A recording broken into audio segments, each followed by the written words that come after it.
Cuando se enteraron en Uruguay que Quiroga se había muerto, no faltaron los homenajes oficiales, ni los discursos conmemorativos, ni las apoteosis organizadas por manos muy amigas.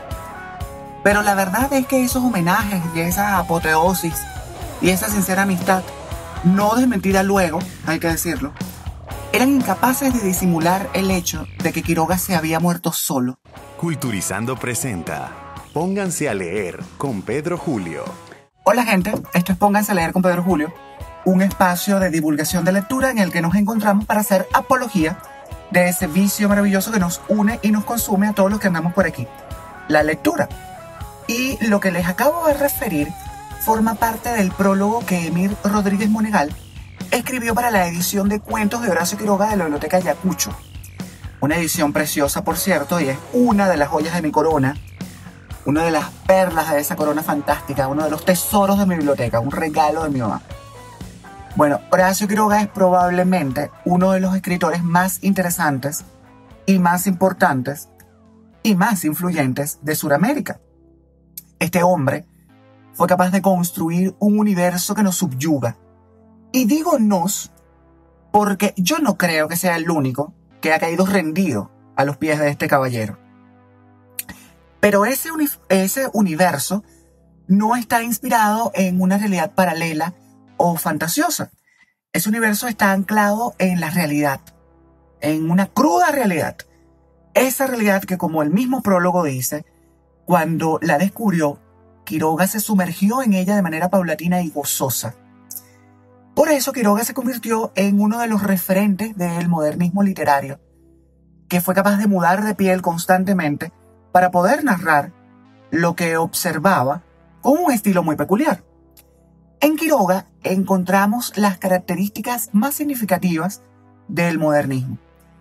Una exploración de lo exótico, un innegable carácter intimista, y quizás la que a mí más me atrae es ese refinamiento por la palabra, que hace que cuando nos enfrentamos a un texto escrito por él, inmediatamente sabemos que el autor es Quiroga, aun si ese texto que tenemos enfrente de los ojos no indica quién lo escribió. A Horacio Quiroga le han comparado con Edgar Allan Poe, otro ídolo de Pónganse a leer y al que aquí le debemos un episodio. Eso está anotado por ahí.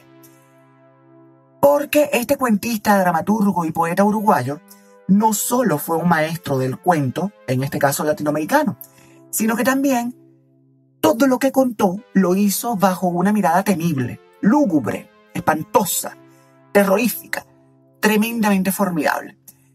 Y dejó en claro siempre y constantemente su punto de vista, que la naturaleza era una enemiga natural del ser humano. Yo siempre he dicho que hay gente que nace para sufrir. Por ejemplo, Santa Rita de Casia nació para sufrir. Si ustedes leen una biografía de Santa Rita o algún trabajo de geografía de Santa Rita de Casia se darán cuenta de esto.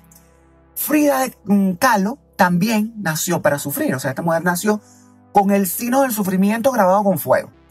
Bueno, Horacio Quiroga es otro que nació para sufrir. Y lo digo así, para sufrir, para que suene bien latinoamericano. Porque mira que este hombre llevó más palos que una gata ladrona. Horacio Silvestre Quiroga Forteza, Silvestre, y me encanta el segundo nombre porque nació el 31 de diciembre, que es el día de San Silvestre, en 1878. Nació en Uruguay, al noroeste de Uruguay, en una ciudad que se llama Salto, que es una ciudad preciosa, que está enfrente de otra ciudad, pero que está del lado argentino, que se llama Concordia. Y se unen la ciudad de Salto y la de Concordia por una carretera que atraviesa la represa de Salto Grande. Eso es una cosa lindísima. Si alguien tiene la oportunidad de ir, de visitarlo, no la pierda, por favor. Bueno, seguimos. Quiroga era hijo de una señora que se llamaba Juana Petrona Forteza y de un caballero llamado Prudencio Quiroga. Este pobre Prudencio, como que no era muy prudente, murió accidentalmente cuando se le disparó la escopeta, su propia escopeta, bajándose de una embarcación. La cosa es que Horacio tenía 2 meses de nacido y su mamá lo tenía cargado enfrente de aquel espectáculo dantesco.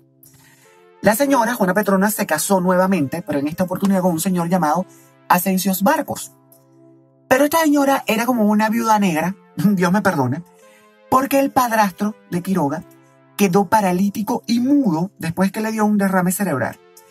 Entonces este hombre no quiso seguir viviendo de esa manera y decidió suicidarse con un disparo en la boca. Y para hacer la cosa más sórdida, lo hizo frente a Horacio, que en ese momento tenía 18 años y entró en la habitación donde este señor estaba cometiendo este acto. Bueno, ustedes dirán, ¿cómo es que un hombre paralítico puede haberse disparado? La cosa es que este hombre armó todo aquello de manera que pudiera dispararse con el pie. Y de esa manera se quitó la vida. Bertoldo, que así lo llamaban de niño, y a mí me encantan estos nombres que le ponen a uno en las familias, en las casas, que generalmente son los nombres de familia, que es como te llaman en familia. A mí me dicen Peter July, porque mi abuelo era Peter. Entonces tú sabes, para diferenciar Peter July y Peter. Bueno, Bertoldo estudió en la escuela Irán, que era una escuela que había sido fundada por masones. A mi abuela Mati no le gusta esto. Luego les contaré por qué. Él era un niño solitario. No se relacionaba mucho con sus compañeros. Era un muchachito así un poquito taciturno. Y bueno, cuando tenía 13 años, la familia se va a Montevideo. Y allá Quiroga estudia y sigue estudiando. Montevideo, por cierto, es otra ciudad encantadora. Yo creo que junto con Sao Paulo y Rosario en Argentina, son como de los sitios en Latinoamérica donde yo viviría. Fuera de Venezuela, ojo, porque, a ver, Venezuela es Venezuela. Caracas es Caracas y lo demás es Monteculebra. Bueno, en Montevideo, Quiroga estudia en un colegio interno. Y en esa época se torna un niño rebelde y muy indisciplinado. Quien lo viera, el Bertoldo, ¿no? Bueno, en esa época también traba amistad con Alberto Briñole, con Julio Laureche y con José Asda. Y juntos, estos 4 amigos forman un grupo que se hacían llamar los Tres Mosqueteros y D'Artagnan. Y adivinen quién era D'Artagnan. Bueno, era Horacio Quiroga D'Artagnan. Este grupo de amigos forma como una especie de club de lectura, algo que me parece encantador. Y en ese club de lectura leen a Alejandro Dumas, a Becker, a Dickens, a Maupassant, y bueno, leen un montón de clásicos, que a mí me encanta cuando la gente lee clásicos. Y pasado este periodo, cuando tendría como unos 19 años, comete o realiza una proeza en toda regla, porque resulta que Horacio era un aficionado del ciclismo y se va en bicicleta desde Salto hasta Paysandú con un amigo. Y estos son aproximadamente unos 120 kilómetros. Se imaginarán ustedes o podrán imaginarse las piernas que tenía este caballero. Bueno, esta experiencia le daría tema para escribir un artículo en un diario local. En esa misma época conoció el cloroformo. ¿Ustedes se acuerdan en el Chapulín Colorado de aquello en lo que embebían un pañuelo para dormir a la gente? Bueno, el cloroformo. Y con el nuevo siglo, en 1900, suceden 2 acontecimientos así como muy luminosos en la vida de Quiroga. El primero es que participa activamente en el Consistorio del Gay Saber o de la Gaya Ciencia, que es un grupo de literatura que él funda a inicio de su carrera en 1900, y en esta época inicia como su etapa como cuentista y empieza a experimentar formalmente con el género. Y también en 1900 Quiroga se va a París. Sí, señor, se nos va el muchacho a Francia. Y de esa experiencia en París, él deja constancia en el diario de viaje a París, en donde narra qué fue lo que le pasó, qué tal fue el periplo. Yo diría aquí más o menos que esto es un texto luminoso, pero ya luego explicaré por qué. Y en esta época también, en París, Horacio empieza a escribir poesía influenciado por el modernismo. Aquí tiene unos acercamientos a la corriente modernista. Edita luego, en 1901, Arrecifes del Coral. Luego, al año siguiente, en 1902, sigue Cristo padeciendo, porque resulta que de manera accidental, Horacio Quiroga mata a un amigo de un disparo, a Federico Ferrando. La cosa es que esto le perturba muchísimo. porque resulta que Federico iba a batirse en duelo con un caballero que le había hecho una crítica mala. Federico como que no llevaba muy bien aquello. Y Horacio se ofreció a revisarle y a limpiarle el revólver. Y sácatelas, que se le dispara un tiro y lo mata. Bueno, estuvo preso, luego lo soltaron, pero aquella experiencia fue realmente terrible para él, le marcó muchísimo. Luego de aquello se muda a Buenos Aires, en Argentina, y trabaja ahí como profesor de castellano. Y también como asistente de fotógrafo, porque luego la fotografía también sería como una afición suya muy importante. Siendo asistente de fotógrafo, consiguió un trabajo y se va con su amigo Leopoldo Lugones a una expedición por la provincia de Misiones. Eso está en el noroeste de Argentina. Y noreste de Argentina.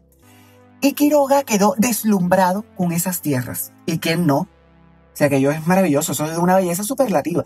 Eso es el paraíso, en húmedo, pero el paraíso al fin. Bueno, ahí fue donde encontró inspiración para escribir uno de sus, o los cuentos más famosos, o de sus cuentos, de su antología de cuentos más famosos. En 1909, Horacio Quiroga se casa con una señorita llamada Ana María Sirés. Y se van a vivir a San Ignacio. Ahí trabaja como juez de paz, pero enviudó en 1915 cuando Ana María se suicidó. A partir de 1917 inicia, digamos, como su apoteosis literaria, primero con Cuentos de amor, locura y de muerte, que se publica en 1917. Luego en 1918 Los cuentos de la selva, que ya decía yo que están inspirados en aquella experiencia en Misiones con Leopoldo Lugones. Luego también escribe y publica, mejor dicho, en 1920 El salvaje, una obra teatral que se llama Las sacrificadas, Anaconda, que sale en el 21, El destierro en el 24, La gallina degollada, que es un cuento monumental, en el 25, y Los desterrados en el 26. También colaboró con diferentes medios de comunicación como articulista en Caras y Caretas, en Fray Mocho, en La Novela Semanal y en La Nación. ¡Ey! La Nación. Después, en 1927, se casó por segunda vez, pero en esta ocasión con una señorita llamada María Elena Bravo, que era amiga de su hija Eglé, por cierto. Y antes de que el matrimonio llegara a la primera década, María Elena lo abandonó. Se fue María Elena y lo dejó. Como ven ustedes, Horacio no solo sufrió los golpes de la vida que lo enfrentó a la muerte desde que era un bebé. Pobre diablo, diría mi abuela, cuando intenta defender a alguien. Sino que este hombre no salía de un guayabo. Dios mío. Bueno, para los venezolanos, un guayabo es un despecho, un desamor. Entonces, si usted no es venezolano y no entendió muy bien la referencia, pues ya sabe. El guayabo es esto, un despecho, un desamor, una cosa, un mal de amor. Quiroga era un tipo súper sensible y esto es una característica muy propia de los enamorados. Primero se enamoró de María Esther Jurkonsky, a quien conoció en los carnavales de 1898. María Esther era una rubia preciosa y Horacio consiguió el permiso de su papá para visitarla. Porque tú sabes, en aquella época las cosas iban más despacio que ahora. Pero pronto se interpuso la madrastra de Esthercita, una señora llamada Carlota Ferreira. Bueno, la tal Carlota era súper conocida en su época y en su entorno porque era una transgresora, entre otras perlas. Y después de haberse hecho novios, rompen. Aparentemente, insisto, la tal Carlota le quería buscar un marido judío en Buenos Aires a Esthercita. Y bueno, acabó con aquello. Horacio se enguayabó, como Dios manda, y de aquella crisis sentimental nació Una estación de amor, de 1912. Y La sacrificada, la obra teatral que mencionaba anteriormente en 1919. En la que, en las que la exnovia y la madrastra figuran como inspiración de las protagonistas. Luego, en 1908, formaliza su relación con Ana María Sirés. Después de haber chanceado un rato, bueno, filtreado suena más elegante, la familia de Ana María, que se oponía a la relación, de hecho, los padres presionaron mucho para que rompieran, y rompen. Y Horacio se deprime. Según su amigo Briñole, llegó a un punto de desesperación extrema y de llanto constante que era insoportable. Es decir, este hombre la pasaba llorando. Ay, yo conozco eso, esa sensación. Bueno, total que Ana María también estaba muy enamorada de Horacio y se planta frente a sus padres y bueno, consiguen sortear todos los obstáculos y se casan en 1909. Horacio estaba acabando de cumplir los 21 años. Se mudaron a Misiones y ahí viven de una forma muy austera.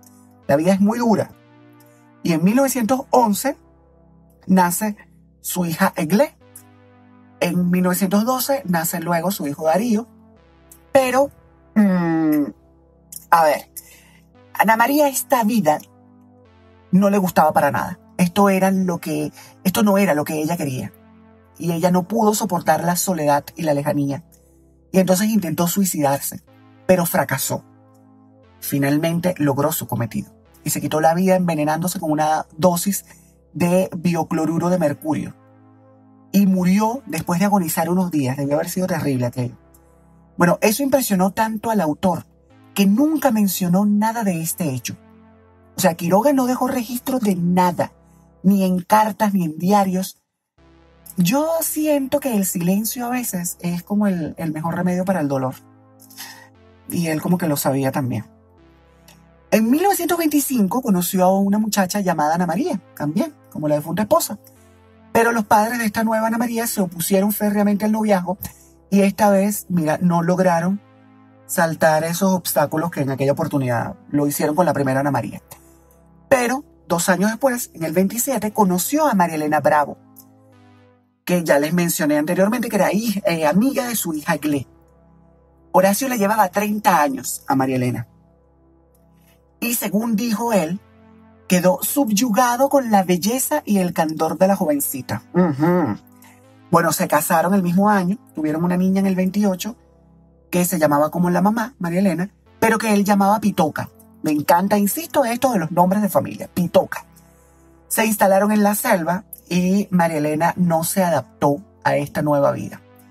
Le parecía dura, le parecía hostil, no le gustaba para nada. Sal de ese cuerpo, Ana María. Bueno, bendito sea Dios, María Elena no hizo lo que hizo Ana María.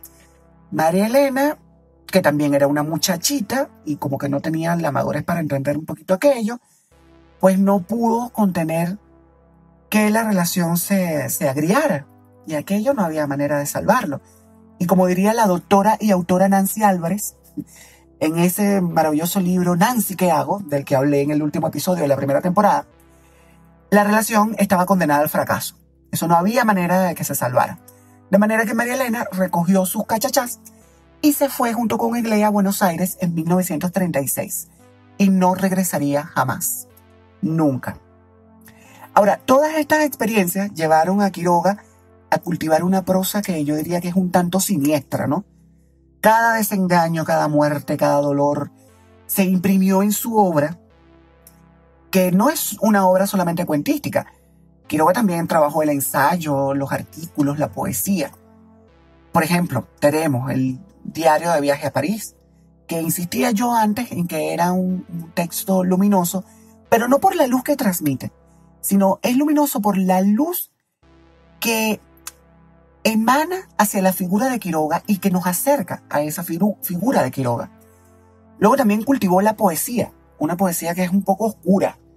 Y hay unos poemas que son dignos de cualquiera de los malditos, de los poetas malditos, no se confundan, los poetas malditos. Por ejemplo, tiene uno que se llama Tu agonía, que en unas frases dice: con tu voz en la verja de la quinta, callo tu palidez de flor sucinta. La tarde ya muriendo, defluía, y en tu sien un suavísimo violeta, y sobre el lago de tersura quieta, los cisnes preludiaron tu agonía. Yo no sé si tiene algo que ver con la agonía de Ana María. Bueno, no me dirán que esto no es como una añoranza, una pesadumbre contagiosa. Yo leo esto y me pongo melancólico. Ahora, si bien Quiroga era en esencia un poeta maldito y un autor sin igual, nosotros no lo conocemos precisamente por sus novelas, sus poemas o sus artículos. Nosotros lo conocemos por sus cuentos. Y nos gustan sus cuentos y nos subyugan sus cuentos, porque este hombre narra de una manera singular lo que ve, lo que siente, y lo hace todo con una imaginación activa. Y esa imaginación activa la muestra, la deja ahí para nosotros. Quiroga es capaz de registrar la realidad, pero no convierte sus relatos en una narración de su vida, y eso es muy interesante. Aquí creo yo que yace el mérito de este caballero, al que la crítica ha denominado el gran maestro del cuento latinoamericano. Las dos grandes entregas de cuentos que le han hecho famoso y merecedor de los más grandes halagos son Cuentos de amor, locura y de muerte, de 1917, y Cuentos de la selva, del 18. En Cuentos de amor, de locura y de muerte, que fue publicado por la Sociedad Cooperativa Editorial Limitada de Buenos Aires, Quiroga, por cierto, pidió expresamente que el título no llevara comas, de manera que se lee Los cuentos de amor, de locura y de muerte sin coma ninguna. Y esto es un dato que me parece realmente curioso. En esta antología se contienen 18 relatos, en los que, precisamente como lo indica el nombre del volumen, va los temas sobre el amor, la locura y la muerte. Es aquí donde está La gallina degollada, por ejemplo, el cuento que quizás haya acercado a muchos lectores a Quiroga, al menos aquí en Venezuela, porque es de las pocas cosas que llaman la atención del canon literario que nos obligan a leer a los niños venezolanos, a los jóvenes venezolanos, en el bachillerato. También está un cuento que a mí me voló la cabeza, Los Mensú. Los Mensú son una especie de peones que trabajan por mes. Eso de mensú viene de mesada, la mesada que le pagan por el mes. Y hacen trabajos muy duros por una paga miserable. Y bueno, son víctimas de las faltas de oportunidades y de su misma ignorancia, y están atrapados en un ciclo de miseria. Pero el cuento que a mí más me ha impresionado de todos los cuentos que escribió Quiroga está también en esta antología, que es El almohadón de plumas. Yo pasé meses durmiendo sin almohada por culpa de este cuento. Yo leí esto de adolescente, tendría que unos 12 años quizás. Y yo era un chamo como muy impresionable. Si dormía con un crucifijo a mano después de leer Drácula, bueno, ¿qué esperan ustedes que hiciera yo, el pequeño Pedro Julio, con la historia de los recién casados Jordán y Alicia, y de cómo, ay Dios mío, él, el pobre Jordán, se convierte en el testigo de la manera como su amor, el amor de su vida se va desvaneciendo hasta que muere finalmente. Y al final del cuento descubren la razón, que era lo que le estaba arrebatando la vida y la juventud a Alicia. Si no lo han leído, yo no voy a hacer spoiler aquí, pero vayan y busquen este cuento, El almohadón de plumas. Aquí también está La insolación, El alambre de púas, A la deriva, que es un cuento, ay Dios mío, increíble. Cada cuento aquí es oro molido. Y en la otra antología de relatos, que es oro molido también, Cuentos de la selva, Horacio retrata la selva de Misiones y la convierte en la protagonista. No de una manera directa, pero su presencia está en cada cuento. La selva que no solo es avasallante por su belleza, sino porque es también violenta y tiene una fuerza incontenible. Y aquí, en este cuento, hay una joya que se llama Historia de dos cachorros de Coatí y de dos cachorros de hombre. Y es tan encantador y enternecedor, pero a la vez es tan cruel y tristísimo el final. Yo tengo que confesar que cuando conocí a los coatíes en Iguazú, me dio un salto en el corazón, porque por primera vez los estaba viendo. Yo había leído el cuento, pero no les había visto en vivo, no los conocía. Y recordé el cuento, y luego estaba yo ahí muy ensimismado recordando el cuento, intentando tomarle una foto al coatí, y va el coatí y me roba la bolsa donde teníamos el almuerzo de ese día. Y bueno, cuando uno anda de mochilero, que te roben la bolsita donde tú tienes el pancito y tal, y la manzanita, es un crimen. Bueno, esos coatíes eran unos criminales. Quiroga desarrolló una manera única de narrar, pero fue tan generoso, y esto es como muy destacable, que quiso compartirlo con todos aquellos que querían escribir. Lo que Quiroga dice es que no es cuestión de suerte escribir bien, o escribir por escribir. Quiroga piensa que para escribir bien, todo es cuestión de método y de disciplina. Y para mí ahí está el secreto realmente. Si usted va a hacer algo, hágalo bien, prepárese, fórmese, sea responsable de la empresa que está emprendiendo. Bueno, Quiroga nos dejó el decálogo del perfecto cuentista, en el que sienta las bases sobre las cuales él fundó su estilo. Y yo me voy a tomar el atrevimiento de compartírselos aquí. Esto es como los 10 mandamientos para todo aquel que quiere escribir bien. Dice así. 1. Cree en un maestro, Poe, Maupassant, Kipling, Chekhov, como en Dios mismo. 2. Cree que su arte es una cima inaccesible. No sueñes en domarla. Cuando puedas hacerlo, lo conseguirás sin saberlo tú mismo. 3. Resiste cuanto puedas a la imitación. Pero imita, sí, el influjo es demasiado fuerte. Más que ninguna otra cosa, el desarrollo de la personalidad es una larga paciencia. 4. Ten fe ciega, no en tu capacidad para el triunfo, sino en el ardor con el que lo deseas. Ama a tu arte como a tu novia, dándole todo tu corazón. 5. No empieces a escribir sin saber desde la primera palabra a dónde vas. En un cuento bien logrado, las 3 primeras líneas tienen casi la importancia de las 3 últimas. 6. Si quieres expresar con exactitud esta circunstancia, desde el río sopla el viento frío, no hay en lengua humana más palabras que las apuntadas para expresarla. Una vez dueño de tus palabras, no te preocupes de observar si son entre sí consonantes o asonantes. 7.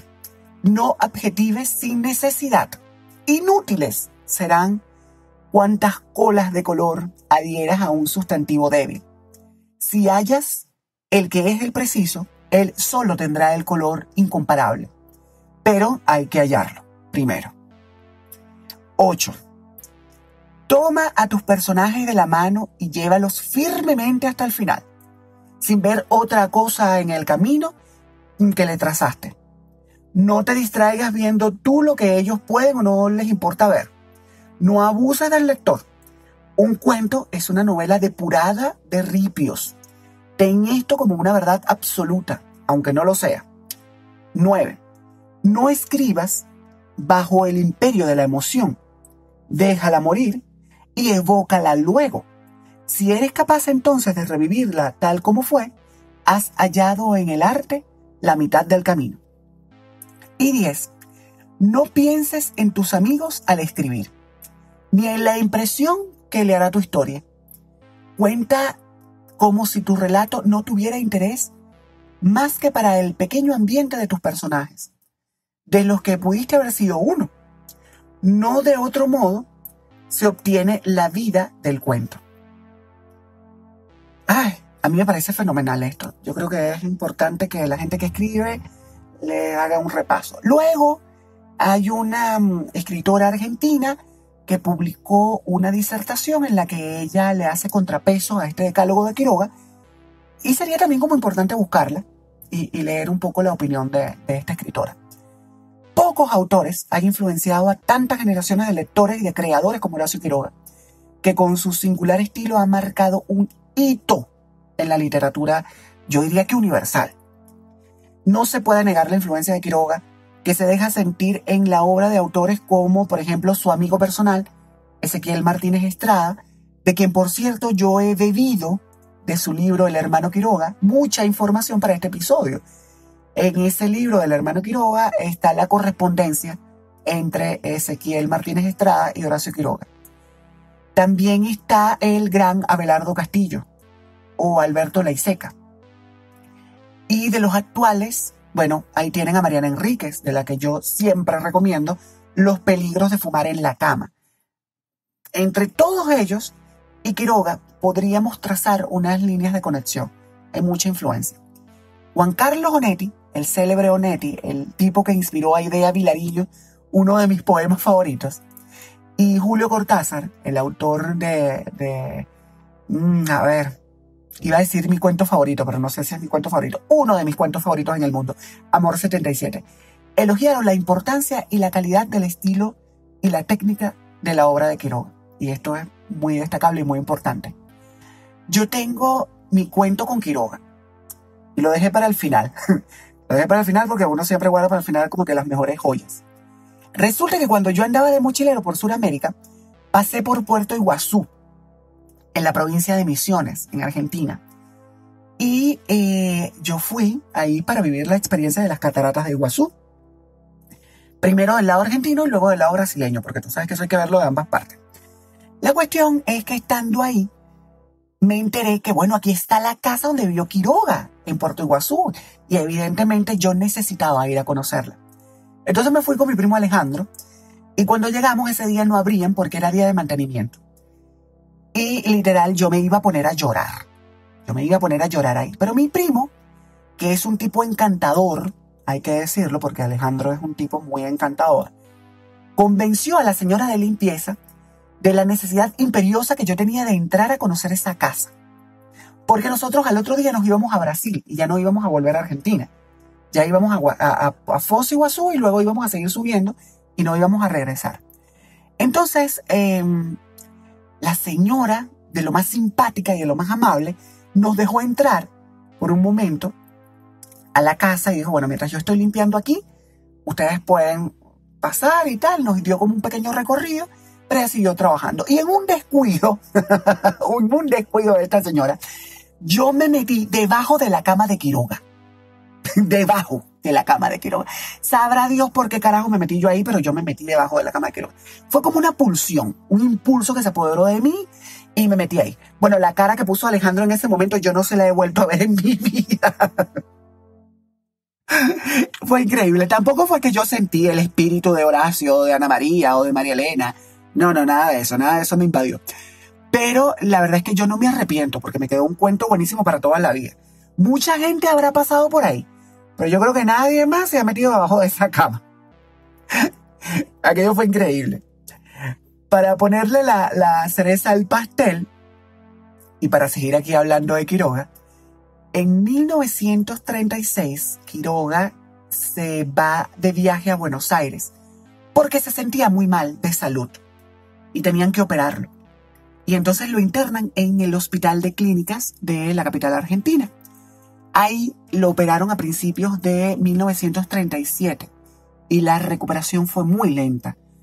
Él tuvo la oportunidad de vivir en el hospital y aunque él tenía permiso de salida y podía recibir visitas de algunos amigos y familiares, pues aquella experiencia pues le tenía como muy atormentado, muy avasallado. El tema de estar en el hospital le deprimió muchísimo.